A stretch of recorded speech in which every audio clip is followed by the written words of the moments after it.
Start చేసినావా? రైతులందరికీ నమస్కారం.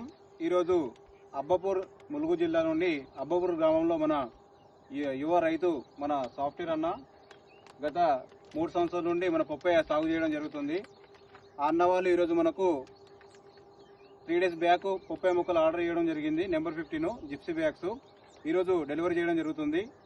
అన్న, ఎట్లున్నాయి మొక్కలు? మీ యొక్క ఎట్లున్నాయి? మీ యొక్క అనుభవంతో ఇంతకుముందు నాటినటువంటి మొక్కలు ఈ మొక్కలకు ఎట్లున్నాయి డిఫరెన్స్? ఈ మొక్క జిప్సీ బ్యాగ్ తోటి బాగుంది.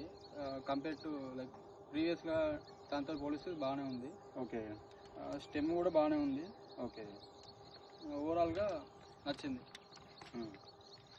అంటే ఇప్పుడు నార్మల్గా మీరు వేరే మొక్కలు చూస్తుంటారు కదా, నార్మల్గా మీరు వేరే ప్లాంట్స్ తీసుకొని ట్రాన్స్ప్లాంటింగ్ చేశారు కదా. ఇప్పుడు మీ ప్లాంట్లలో కొద్దిగా హెవీ హైట్ ఉన్నాయి కదా. నార్మల్గా మనం పప్పాయ సాగు చేసే ప్రతి ఒక్క రైతు పెన్ను సైజ్ అంత హైట్ ఉన్నటువంటి ప్లాంట్స్ మాత్రమే మనము ట్రాన్స్ప్లాంటింగ్ చేసుకోవాలి. ఎందుకంటే మనకు చిన్న వంటి మొక్కలు నాటుకుంటే ఏంటంటే మనకు స్టెమ్ గార్డెనింగ్ ఉంటుంది. మోరోవర్ ఇంకోటి ఏంటంటే మనము మొక్కలు కూడా ఎక్కువ హైట్ పెరగవు, మన కిందికి వెళ్ళి క్రాప్ అనేది పట్టడం జరుగుతుంది. కాబట్టి చిన్న సైజు ఉన్నటువంటి మొక్కలు తీసుకోగలరు. ఇంకోటి ఏంటంటే ప్యూర్ నెంబర్ 15 మొక్కలు ఎవరికైనా రైతులకు కావాల్సుకుంటే మమ్మల్ని కాంటాక్ట్ కాగలరు. మాది యొక్క సీతారా నర్సరీ, జనగాం జిల్లా. మీ యొక్క ఏరియాకు హైదరాబాద్, ఆంధ్రప్రదేశ్లో ఎక్కడికైనా మీకు డెలివరీ చేయడం జరుగుతుంది. Thank you.